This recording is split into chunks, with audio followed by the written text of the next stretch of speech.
Welcome, everyone. Welcome. To Workshop Wednesday with Adroc and Trevor. This is our first one, so bear with us as we figure out some things today. Welcome to Topcoder and Topcoder Design. With us, we also have Iriantu, Topcoder member and recent designer extraordinaire, which we will be asking him some questions here in a little bit, but welcome. Welcome. Hello, Adam. And Trevor, if you want to give a shout out here. Hey, I'm behind the presentation. Behind the presentation. Behind the presentation. So we wanted to celebrate Topcoder Design. Jesse and Nick had a great idea of having the month of May be Design Month at Topcoder. So we have a lot of different activities going on, and we will cover off on some of those. Today, we're mostly going to talk about design as how it relates to our design track, UI, UX, and learning what works with Topcoder Design, what works with our customers, have an interview with Iriantu, and review some examples of some designs. In future Workshop Wednesdays, we will cover off on information architecture and also on front-end development, otherwise known as UI prototyping. So first off, I wanted to talk about Topcoder Design. Trevor, you can go move on to, yep. So welcome, everyone. So Topcoder Design is a global community focused on solving real-world UI, UX problems through crowdsourcing. So the collective creativity of crowdsourcing. So everyone that has joined us today, I'm assuming most of you are already members, but if you are interested in being a Topcoder member, what I like to think is that we combine the concepts of open design and crowdsourcing to deliver really great design work for our customers.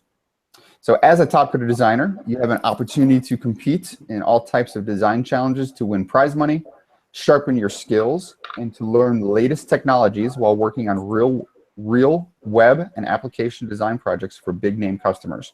So our customers cover the gamut of Fortune 500, and also we now have through our Topcoder Connect portal, we are starting to have more small businesses join.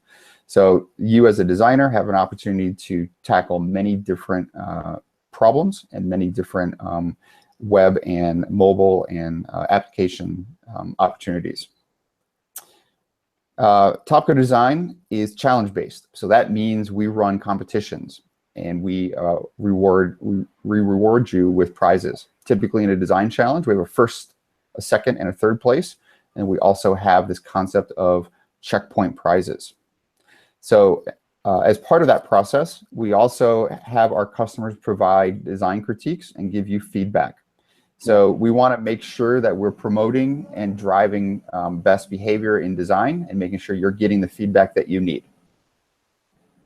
And the other aspect of this that I think gets lost sometimes is there's a lot of education around design. Trevor and I really strive to make sure we're giving everyone that submits great feedback and an understanding of where they can improve their design, and also educate our customers to make sure they're giving you the right feedback. And then I think another aspect is on Topcoder Design is it's a community, so you get to meet and meet other designers and make a lot of friends. So everyone has a lot of opportunities to specialize within our community, information architecture to design to prototyping. We welcome you to Topcoder Design and looking forward to meeting everyone and seeing everyone in future challenges. Trevor, we can move on to the next. Okay. So the three main tracks here is, that we talk about at Topcoder Design is information architecture, UI design, and front-end development, otherwise known as UI prototyping. So today we're going to cover off on UI design. And UI design, when we talk about it with our customers, and then what we educate our design community on is the idea of great user interface, user experience, and customer experience in the idea of delivering this through design challenges. So how do you do this through design concepts? How do you design mobile, web applications, and how do you apply best practices around design thinking as it applies to UI, UX, and CX. So our main focus at Topcoder Design is design concepts and production design. We're going to get into that here shortly, but what that means. But the normal outputs of our design challenges are focused on high fidelity designs using tools like Photoshop, Sketch, and Illustrator. Trevor, anything you want to add on that? No, I mean, I think that pretty much covers it at a high level. Okay. So you're up here. Cool. So introduction to design challenge. So there's kind of so this is serving as a little bit of a refresher, a little bit of things to keep in mind, as well as helping some of the newer members kind of understand not only how a design challenge kind of works, but what are the most important things to look for or consider in a design challenge. So every design challenge, just like every design problem, is going to be different. So they're all going to have different requirements, different objectives, different outcomes. But through that, there's kind of a few key things that you can at least look for, or hopefully be able to pull out of every design challenge. And it will ultimately, kind of better help you kind of better understand, what the design challenge is, but also kind of generally how design challenges work at Topcoder. So every challenge kind of follows a similar format. So there's kind of some key similarities throughout, every challenge. So the first big item is just understanding the problem. So what are we actually trying to solve for the client? So what is the main objective? What is the main goal? What are we, what is kind of the main pain point for the client that we're trying to solve, visually through design? Typically, we try and capture this in the beginning of the challenge. We want to call this out in a very specific paragraph that says, here is the design problem we're looking to solve. Yep. So the next item is really just about following the requirements of the challenge. So every challenge will have a series of requirements. So depending on what type of design challenge it is, be it a more concepts-driven challenge or a challenge that's more just about, completing the work, so more of a production type of design challenge, each challenge will have a series of requirements. So these requirements can be a series of specific screens, specific, pieces of functionality. So anything that's kind of outlined as these are the main things that the client wants to see at the end of the challenge are kind of signified as requirements. The most important part of the requirements is actually following them and completing those requirements.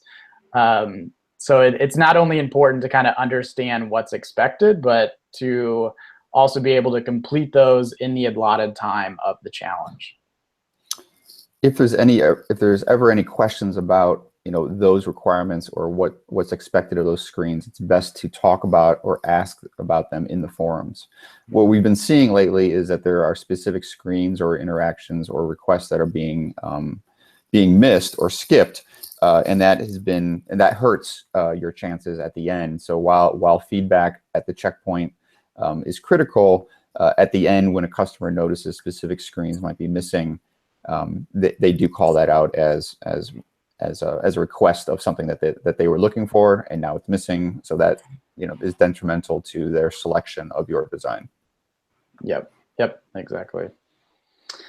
And then speaking of forums, so the forums are a great kind of catch-all for all of the questions, things that might not make sense, or if items need additional, kind of explanation or clarity. Those are all great items to bring up in the forums of the challenge. So I would definitely encourage everyone, if there is a question, if something doesn't make sense, to reach out in the forums. Chances are, if you have a question, another designer in the challenge probably does too. So don't be afraid to ask a question. Don't be afraid that if you need to just bounce something off the Copilot or Adam or myself, as am I understanding this correctly? Those are all great things to kind of reach out in the forums with, without kind of feeling like you need to give away ideas or ways to think about things. It's really, the forums really serve as an open forum to make sure that every designer understands the challenge. There's this idea that if you ask questions that you're going to give away your solution. I'm going to say the majority of designers who ask questions tend to do very well at Topcoder Design. So while you think you may be giving something away, you're getting the answers you need to be successful in your design solution, in the concepts that you're trying to convey. So I wouldn't worry about giving something away. So while your question may benefit other designers, you're obviously getting the answer you need and saving the time that you need to get the work done that you want to work on. Never assume. I think I've been hearing this a lot lately, but a lot of designers in the community assume things, and then that ends up backfiring at the end of the challenge, when a customer sees something that isn't in line with what they're thinking, isn't in line with the challenge spec, or isn't in line with the initial design problem, because there were assumptions that were made. Yeah. Yep. Yeah, and I mean, if there ever is that worry of kind of wanting to just bounce an idea off, or kind of talk through what does this requirement mean, or am I thinking of this in the correct way? I mean, the forums are great, but Adam and I are also available on Slack. If you really feel like you're going to be giving away an idea or anything like that, I mean, there are ways that you can reach out. The key is to just don't assume or don't ask the question. It's best to spend 5 minutes asking a question up front than spending days and days designing something that's not correct. And then the last item is really identifying what type of challenge this is. So we'll touch on this a little bit later, but so there's two kind of main design challenges. So a concept challenge, which is kind of more open design, looking for more kind of new ideas. And then something that's more of production oriented. So something that has, very specific requirements, very specific outcomes. And we try to make this be known by posting in the challenge title or in the beginning of the challenge that this is a concepts challenge. We're focused on new ideas. So be aware of that, and we're going to work with the co-pilots to make sure we have this definition very clear in future challenges. Yep. All right. So how to read a spec. Actually, Trevor, 1 second. We have a question. Oh, so great. We have a question from Prasad. Where can I find resources for studying design? So great question. Trevor, put you on the spot. Do you have initial thoughts on good ways for resources for studying design? Yeah. So I mean, there's so personally, I follow a few kind of design blogs. So I mean, there's dozens and dozens available. But I think what's important is kind of staying, I guess, aware of where design is at. So kind of certain design trends.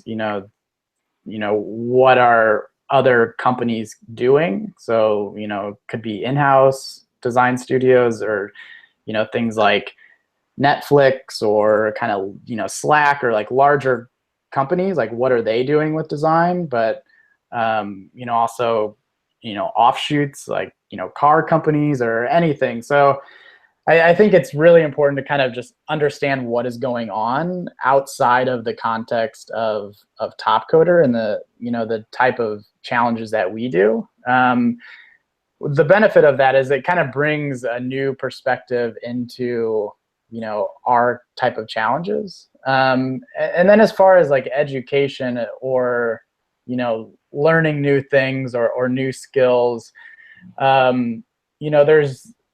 there's a lot of kind of online courses. So there's like Digital Boot Camp, I think, is one. There's I know there's a few others, but they're kind of online specific courses. Most of them are fairly inexpensive, to focus on kind of UI design or wireframes or UX, and to kind of just learn those skills if you don't have them, or kind of learn or brush up on new ways to kind of think through those things. Yeah, exactly. I mean, so use the internet. That's the power of the internet, to be able to go and search and find things. So what we always talk about at Topcoder Design is really going out and doing your research. What I like to promote is make sure you research. We're covering different topics, from cognitive to the automotive industry to healthcare to drones to like you name it. We probably have a challenge that's probably in the industry, and it's an industry you're not familiar with. So you need to go out there, do the research, find who's the leading, who are the leaders in the industry, see how they're designing, see what they're working on, how are they treating their brand, and really do the research. And the key thing here is also looking at the quality. So while we talk about design concepts and production design concepts is going to be much more focused on new ideas, but there's still a level of quality Topcoder customers expect. So just the idea of how do you execute, how do you understand these design patterns, and do you know design patterns? So when we're talking about mobile design or responsive design, do research around those things and see what are great responsive design treatments. Like look that up on the internet, look up great responsive design. Look up iOS and Android design patterns, understand how these devices work, because it'll make your life easier. It'll make how you understand designing for those devices easier, and then it'll make it easier for you to enter these challenges that we post, because you're already understanding the basics. And then the next thing is just now, what is the new concept you're bringing to the problem? So. Yep. Yeah. I mean, the education of a designer never ends. So it's if you can kind of stay on top of what's happening, and then the ability to bring those new ideas, those new trends, those new ways of thinking into your challenges at Topcoder. I mean, you're only going to benefit from it. So those are things that we're looking for. Those are things that clients are looking for. So if you're aware of what's going on, it's only going to benefit you. And I'm going to, we should probably move on here, but great question. But I am going to put a stipulation in here, something that is, if anyone learning Topcoder Design, do not copy anything from the internet. Yes. We are very, very strict on copyright. We want to make sure that everything you are creating is original and yours, that you've created. You can be inspired by things that you do research on. You can be inspired by the internet, but please do not copy. Okay. Yep. All right. So moving on. So how to read a spec. So specs are kind of what we use to outline the design challenge. So you might hear them referred to as specs or design briefs or challenge details. They all kind of mean the same thing. So they're just like challenges. Design specs are, inherently different depending on, what the design challenge is, what are the requirements.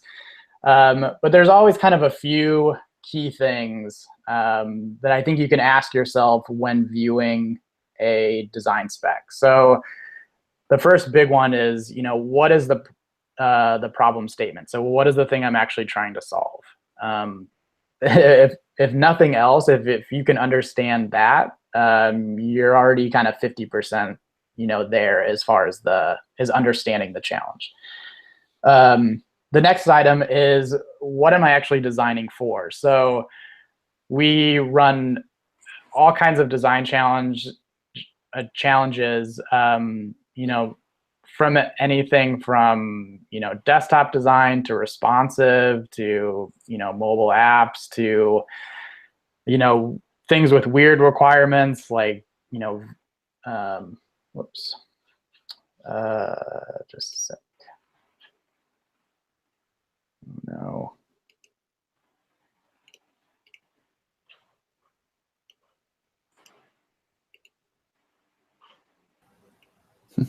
I lost my screen.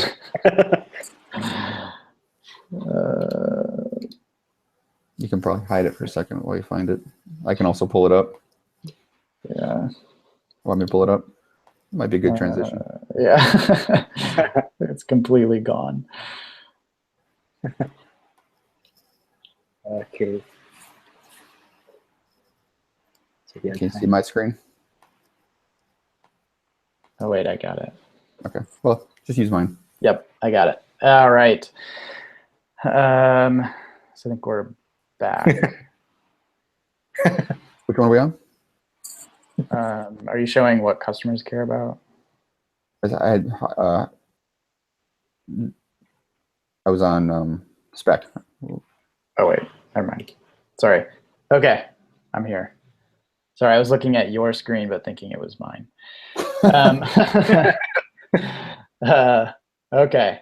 So yeah, so what are you actually designing for? So I think it's important to understand, what are the actual screen requirements? So am I designing for desktop, mobile? Is this responsive? So kind of designing for, desktop, tablet, and mobile. So how do my designs kind of translate, across all of those screen sizes? And then even getting into kind of, weird offshoot things. So like, VR or like very specific, screen requirements for, a specific device. So those are all things to kind of understand up front, which will ultimately dictate how you approach a design problem. And then thirdly, what are the branding requirements? So is branding open? Are there very specific, branding requirements? So this kind of gets back into that concepts versus production design. But branding is obviously extremely important for a client. So it's important to kind of understand what is their level that they're expecting. So some clients are very specific, have great branding and branding guidelines. Others that are approaching more of a design concepts challenge may have something that's completely open, so there's no branding requirements.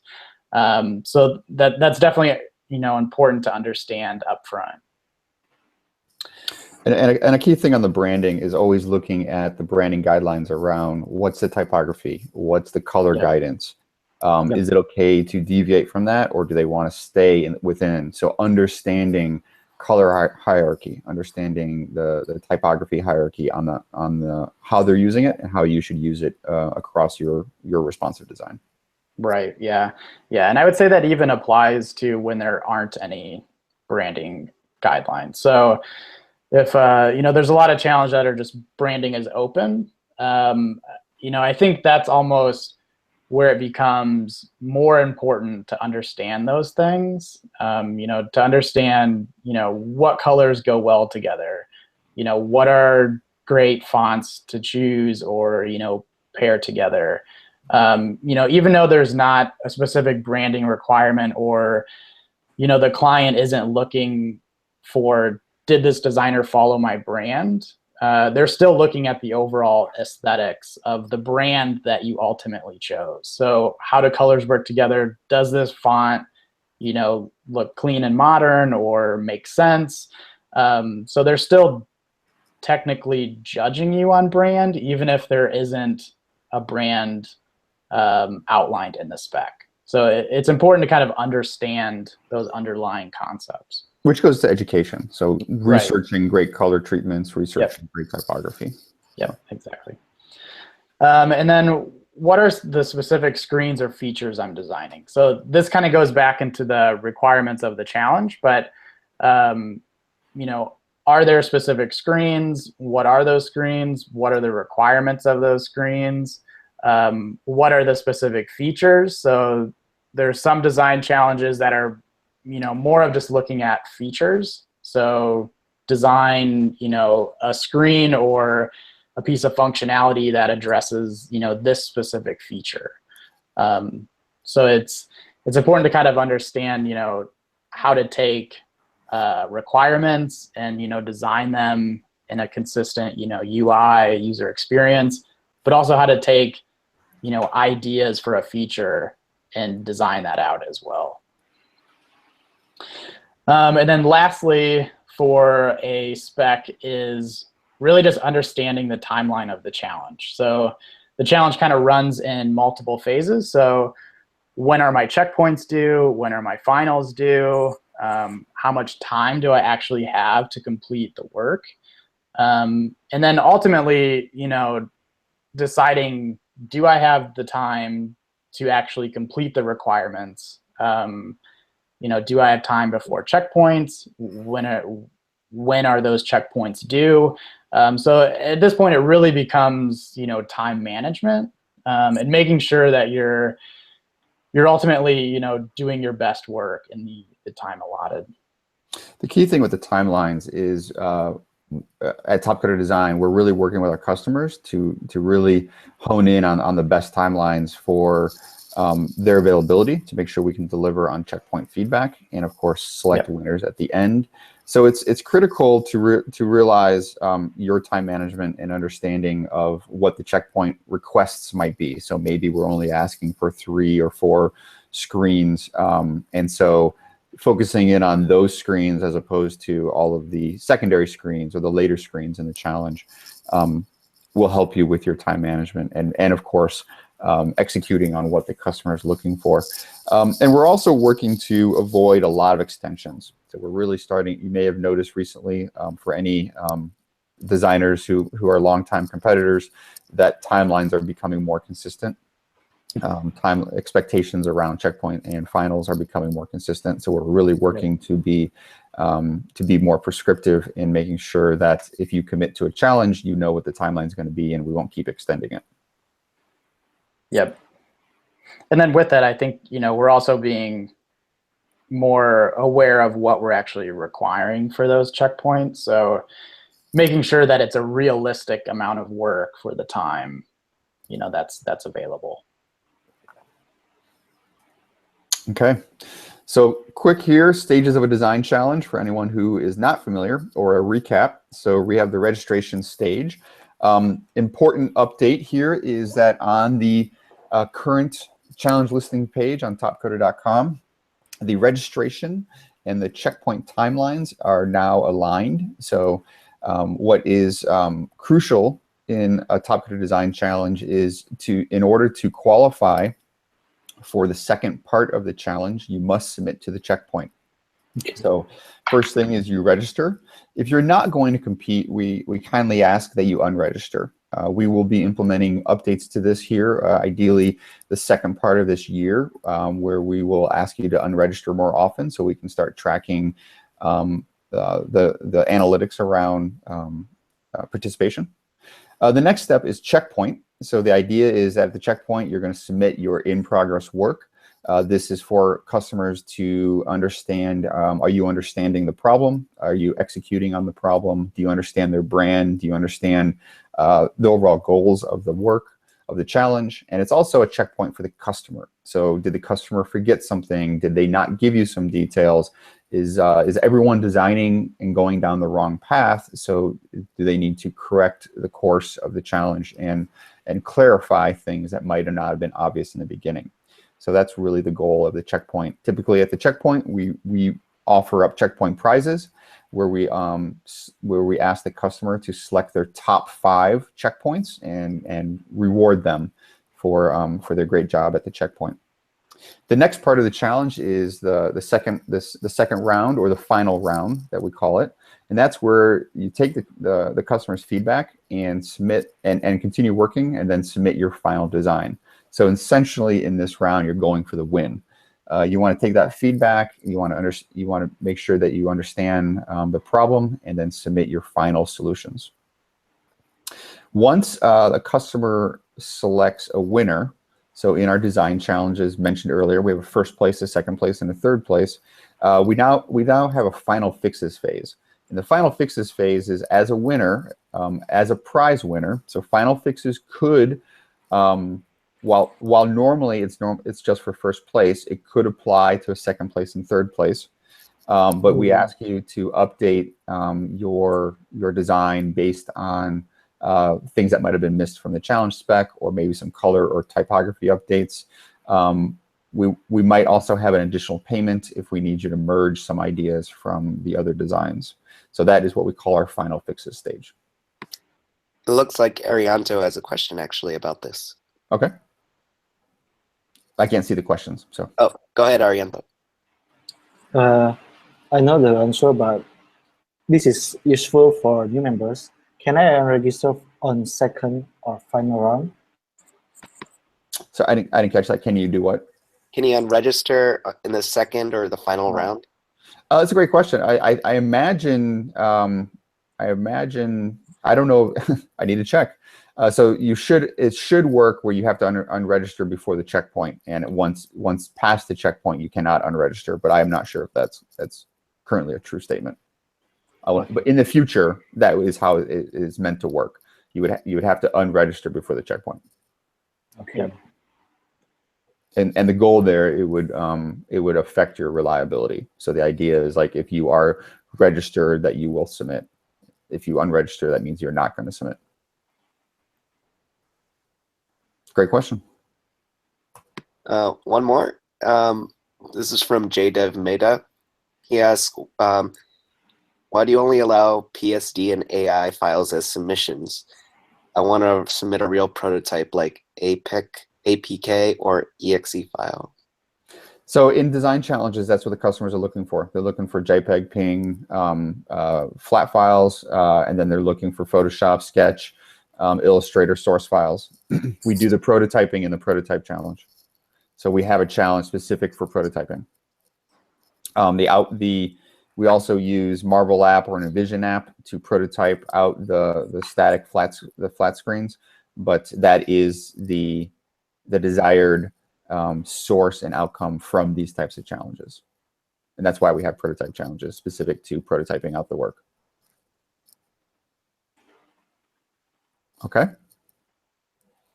Any other questions? Okay.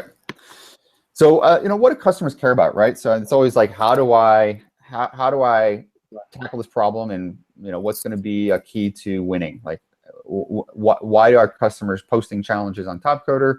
What matters to them in these challenges?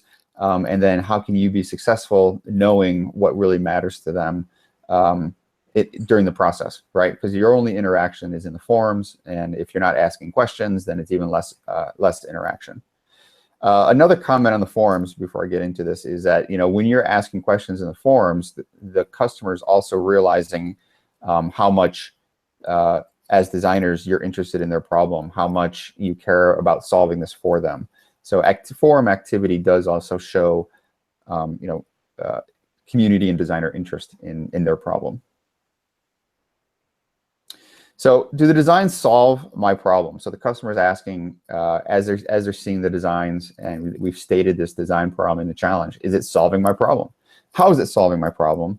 And do the solutions make sense? So when we talk about expected screens or expected functionality, are those things being captured? And are they actual solutions to the problem statement that's in the challenge?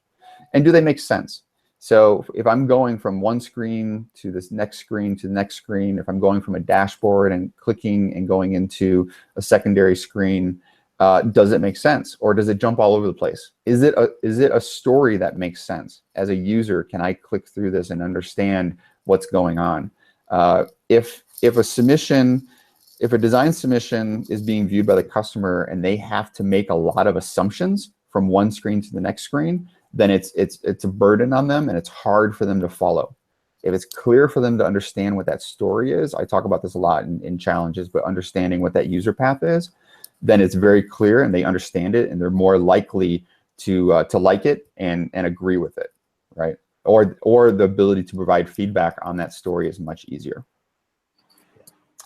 Did the designer understand my problem? So this is why we have the checkpoint round. But the goal here is, if we've stated a problem and the designers have submitted a completely different solution that has nothing to do with the problem, well then the designer obviously doesn't understand the problem. So this is where asking questions helps clarify those things. But when we start thinking about that problem, as a designer, have you brought any new ideas? So looking at it the other way,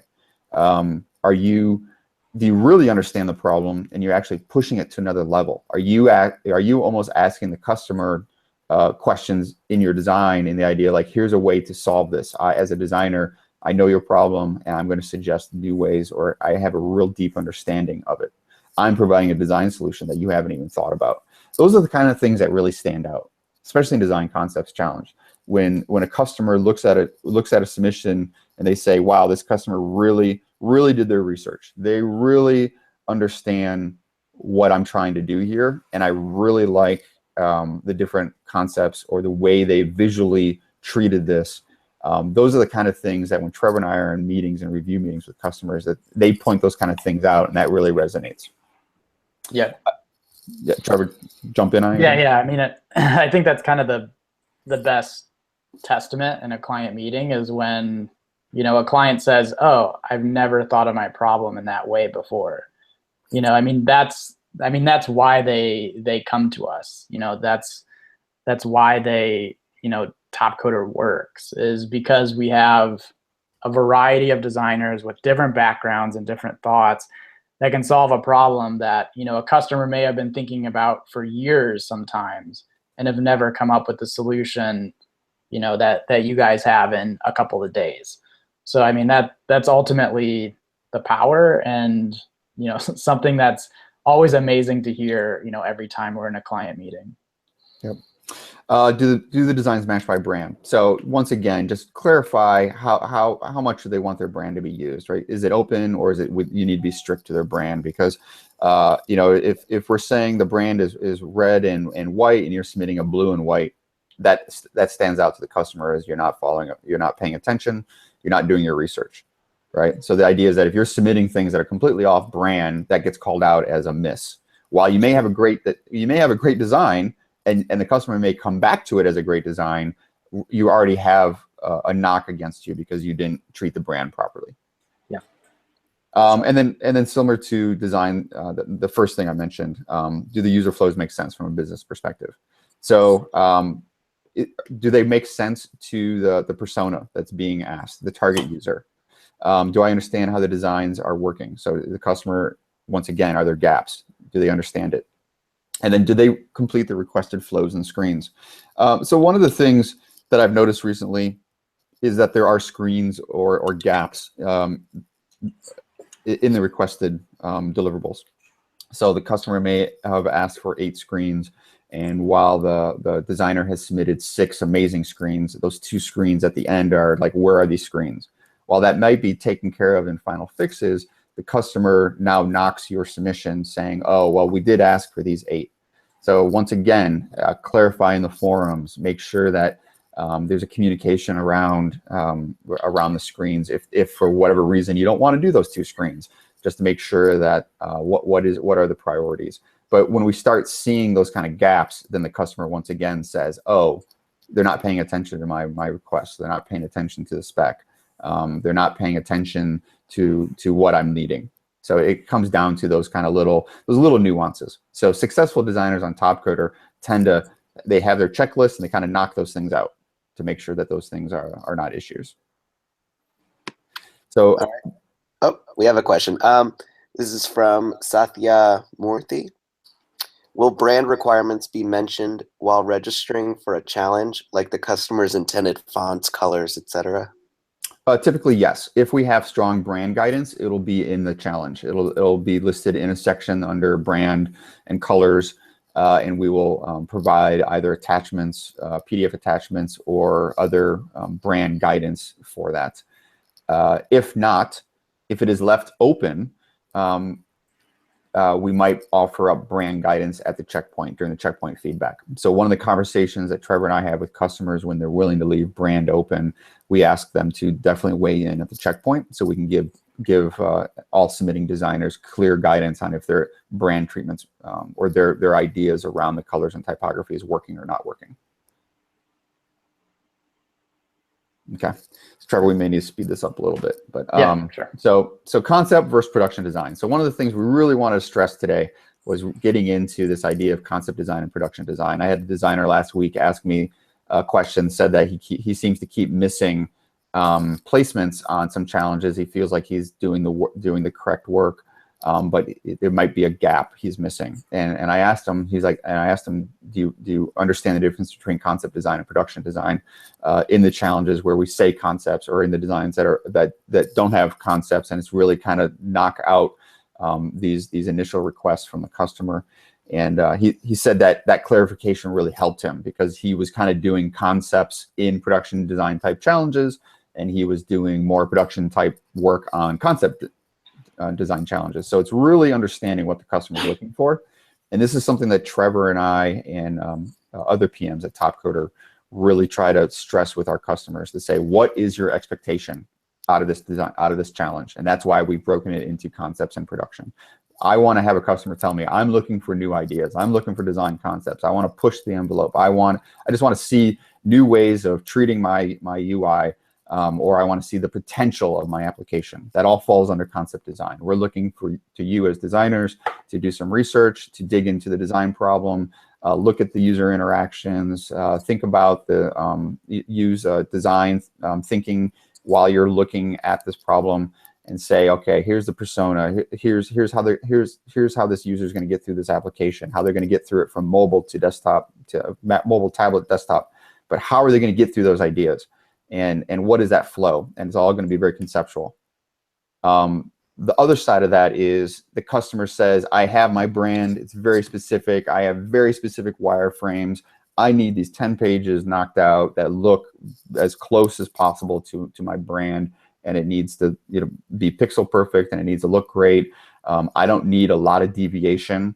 While we teach that do not color the wireframes, in a production design type of challenge, we still need you as designers to interpret what the best UI UX brand treatment is going to be, but we're not looking for this giant stretch from the current brand treatment. We're not looking for all these new ideas. We just want really great design interpretation of the customer's wireframes and requirements.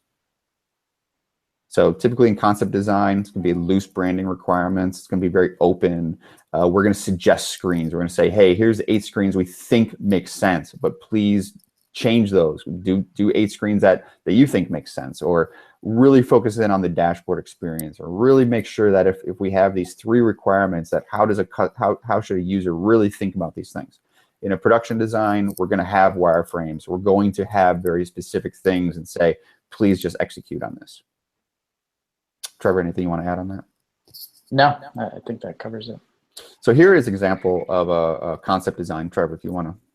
Yeah. So this was a fairly recent design challenge. So kind of the whole concept of this challenge was to take the ideas of Slack, of Hangouts, of GoToMeeting, of document sharing, and kind of merge them into one application. And then what does that look like? So what does the UI look like? How does the user navigate through this? What are the screens needed?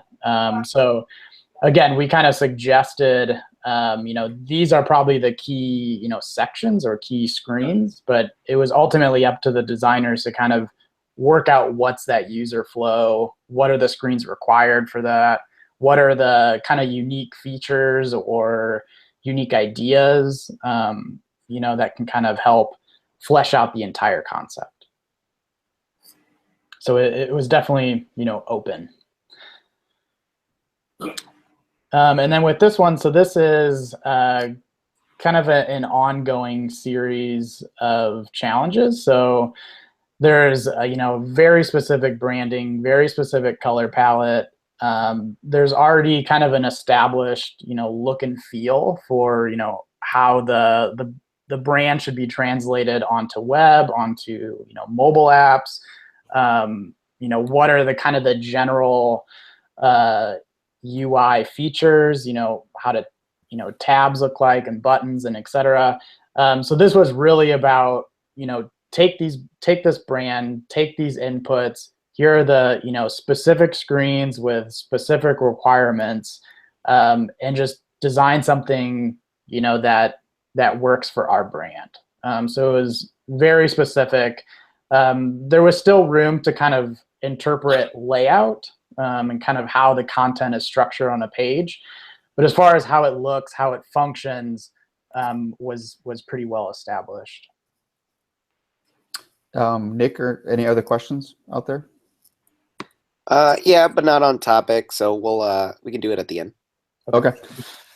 Trevor, you mind if I hand this back to you? Yeah. I found my screen again, so.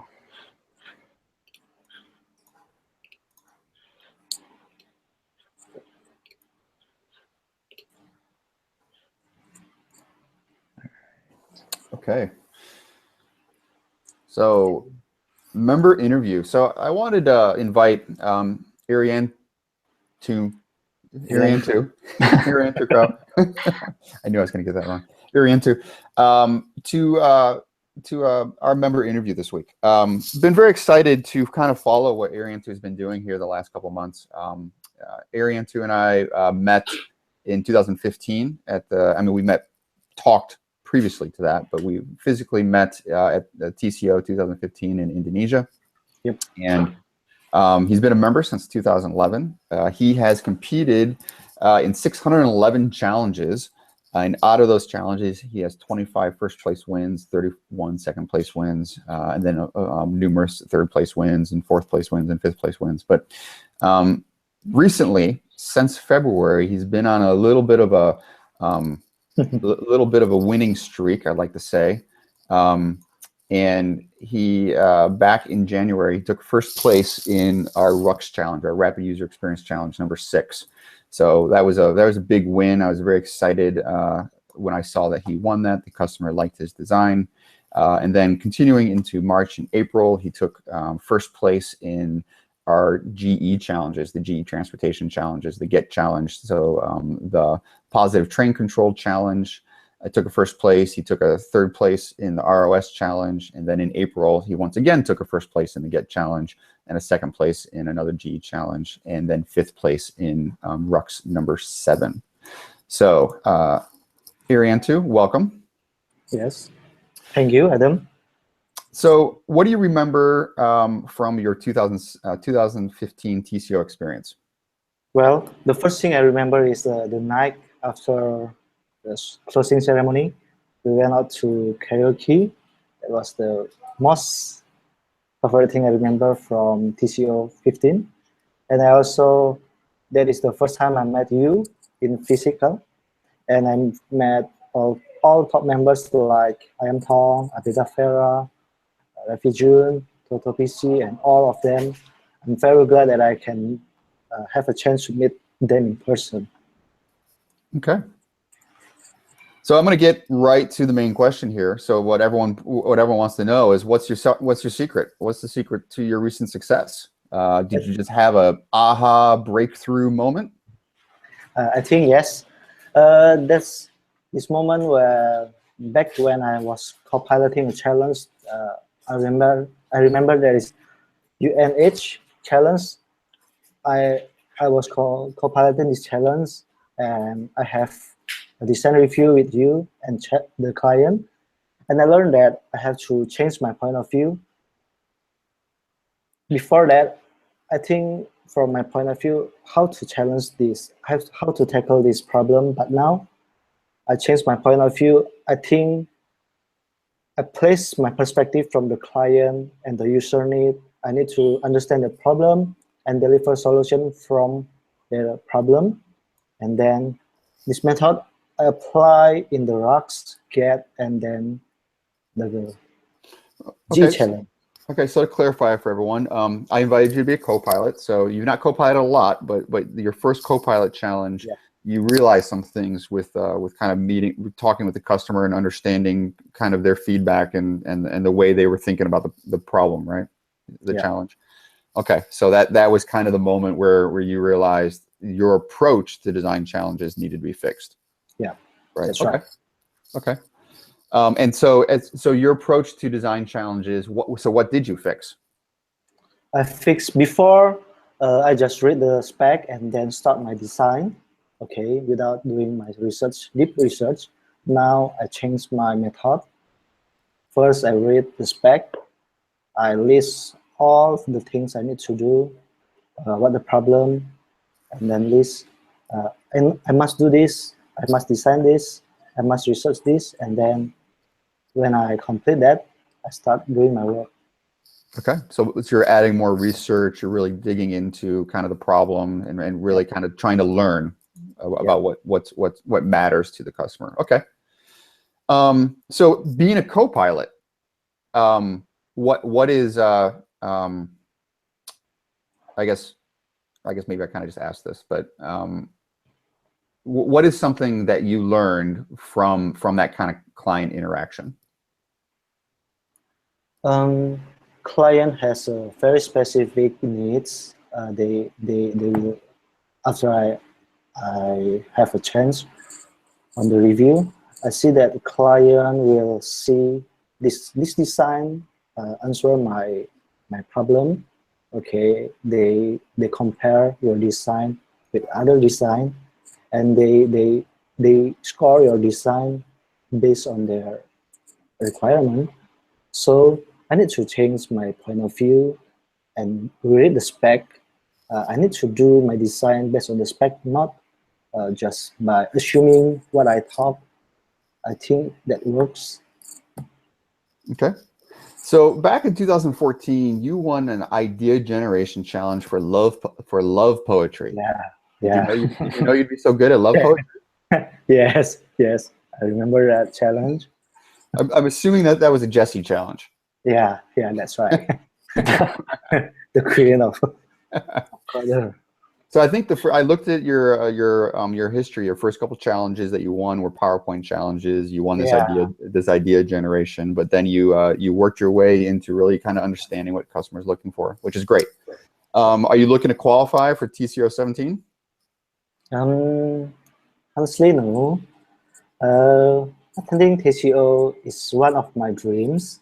Okay, but I never dream or plan to qualify in TCO 17 because there's a lot of legend like Tong, Refugee, that Yoki and Terry that they compete in all the challenges and they grab all the placement. So I just do my best to deliver what I have got after I co-pilot the challenge, and then I apply and see what it goes. But attending TCO on site on USA is one of my dreams. Okay. Well, I think right now you're like 5th place or so for period 3, so you might still have a chance there. Keep your winning streak going. So any design or challenge advice for the designers watching today? Back from my experience, I will say it's copyright. Okay, I learned the hard way about the copyright. I use third-party icon when I compete, and I fail the screening process. And then I fail the screening process because of I forget to declare a font. I used Aria back then, but I failed the screening, and also I need to pay attention about the source file. It happens to me, I forgot to read. It should be PSD only, but I submit AI on the challenge and I fail for the final. But luckily, you and Luis helped me to ask with the client, it's okay if I submit the AI and then deliver the PSD after final fix. Okay. Okay. So, Trevor, you want to move to the next screen? Sorry if I interrupted you. Did you? okay.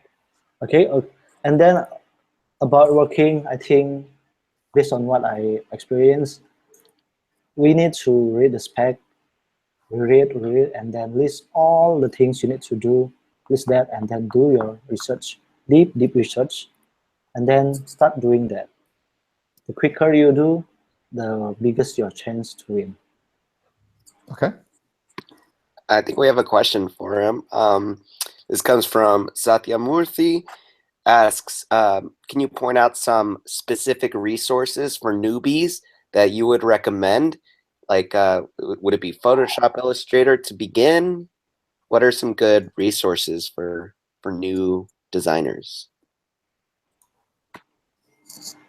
It's for me? Yeah. Okay. I think there is a ebook. It's about design UX or UI for Illustrator. My main tools is Illustrator, and then I move to Sketch. So I think there's lots of useful resource on the internet. You can search that.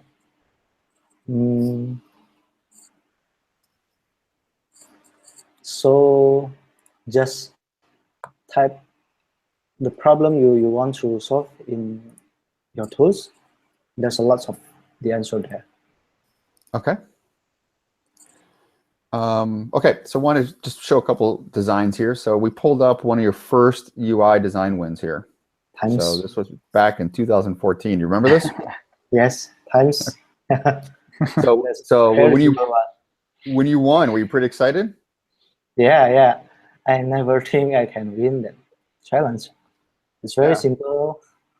You see, the just Times New Roman here. Okay. I remember the challenge. And then moving on to the next one. This is your most recent win. So this was for the GE Transportation Challenge. So obviously a big difference in one, just the topic, right? But also big difference in quality here. So while you did win first place on that last one, yeah, I can definitely see a lot of improvement on just your understanding of presentation, typography, color treatment. So what was your thinking on this challenge? I will read the spec. I see the references, the files that attach, the references attached on the spec. So I will read that, and list. Actually, I've made a list on spreadsheet. What do you see the customer and then the what is it? Okay. The persona. So I persona. list all the needs of the persona, and then I try to tackle the problem. I try to simplify it, but not. Have you done a lot of research into dashboards? Yeah, I done. Yeah, and data visualizations. Sorry. Data visualization. Have you done research into data? Yeah. Yep. And definitely saw that come through. So, thank you for joining us today. Appreciate your feedback. I hope everyone appreciates the answers, and I hope they find it educational. Okay, thank you for having me. You're welcome. So Trevor, next. So getting into what's going on right now. So we're running a couple fun challenges. We invite everyone to join. Trevor and I wanted to deviate a little bit. I know we always focus on UI, UX, and CX, but we wanted to have some fun. We're running this Topcoder members stock photo. So we have a couple categories in the challenge. So make sure you read it because there's a bonus prizes for category winners. But these are photos that we actually want to use as stock photos on the Topcoder website and in our marketing materials. But we want to make sure we're showcasing Topcoder members. So similar to what you've seen in this presentation, we want to be able to showcase you, the community, to our customers, and have some fun with it. So I think we have categories for most funny stock photo. Also best placement of the Topcoder logo, what's most business like. So like they can be very serious where no one knows it's the Topcoder member that's in the photo. or it can be funny, where it's very obvious that it's a Topcoder member, and also just the treatment of where you put the logo. Is it hidden? Is it on a hat? Is it in the background? So have some fun with this. We're very excited to see what you come up with, and we obviously want to use that as collateral marketing materials within the site and promote everyone in the community. Part of that's going to be listing out your handle.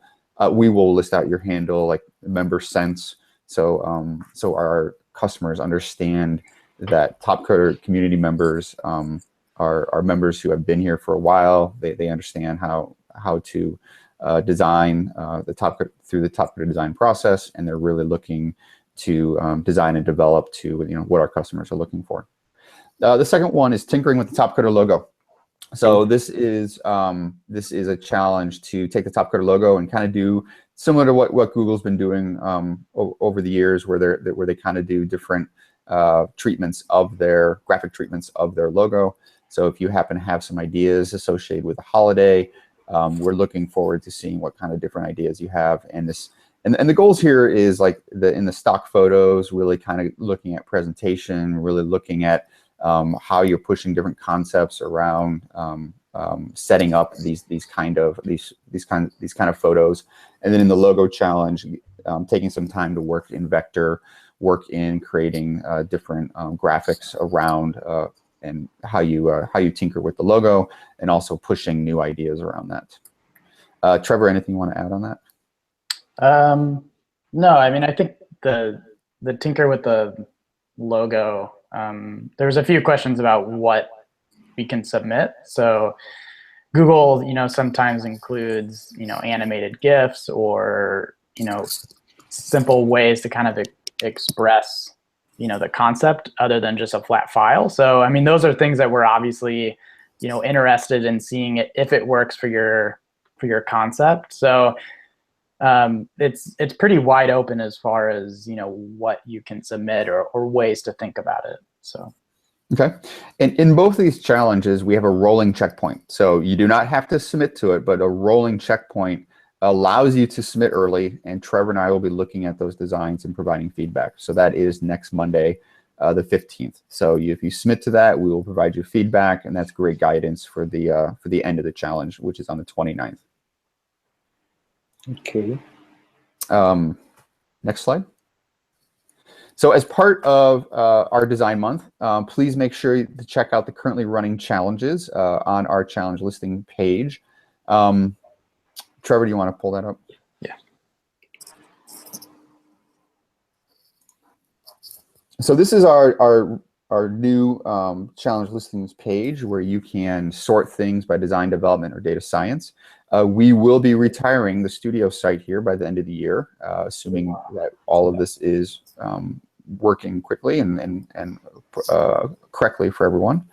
But we want to make sure that you understand how to use this page, make sure you know how to filter, and then also have the understanding of, you have the ability to see submission stage, checkpoint stage. So you have the ability to know what are all the different phases that are available. How many people have registered, how much time you have to register. Registration on design challenges now should coincide with checkpoint timelines, so that should not be confusing. But we now have some recent challenges, a new challenge from XPRIZE. Love everyone to go check that out. It's a big, there's a big customer right there, XPRIZE, so make sure you go do your research on that. And then we also have that CLZ medical tourism. This is a mobile application, a responsive website design challenge focused on the Chinese market. So there's some great research there to understand what kind of designs might resonate for that user, for that persona. So please jump in and check those out. A new challenge, a new wireframe challenge for all the information architects out there, will be launching this week on cognitive. Okay, you're going to hear me all year. I'm going to be talking about cognitive. If there's anything that everyone here should be researching, it's cognitive.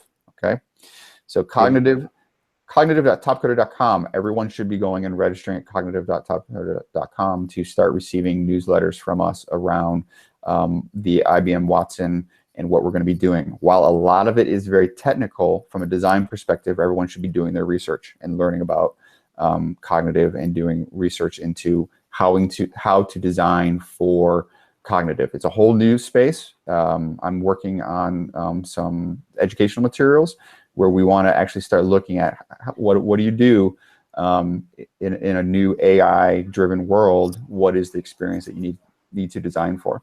So this week we have a new wireframe challenge coming, a paid challenge that's going to be on cognitive.topcoder.com. A follow-up will be a design challenge, and then follow-up from that will be like a React prototype. So very excited to get that going, and it's going to be great. So you will hear me talk about this. It'll be in every newsletter. Cognitive, learn it, please. New Lux challenge, May 22nd. May 22nd to the 24th. I will be on site at a customer. So this is going to be, I need to look up which number, but like Lux number 28. So looking for designers who are willing to compete on that challenge and do a screen share or maybe like a live look-in as to how they're doing.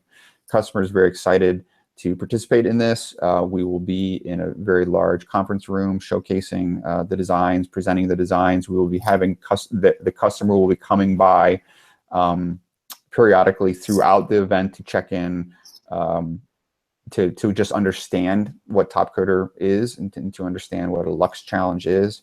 So looking for designers who are willing to record, possibly time lapse, and also that live look-in. So please let me know if you're interested in doing that. We have bonus payments for participating in allowing us to do that.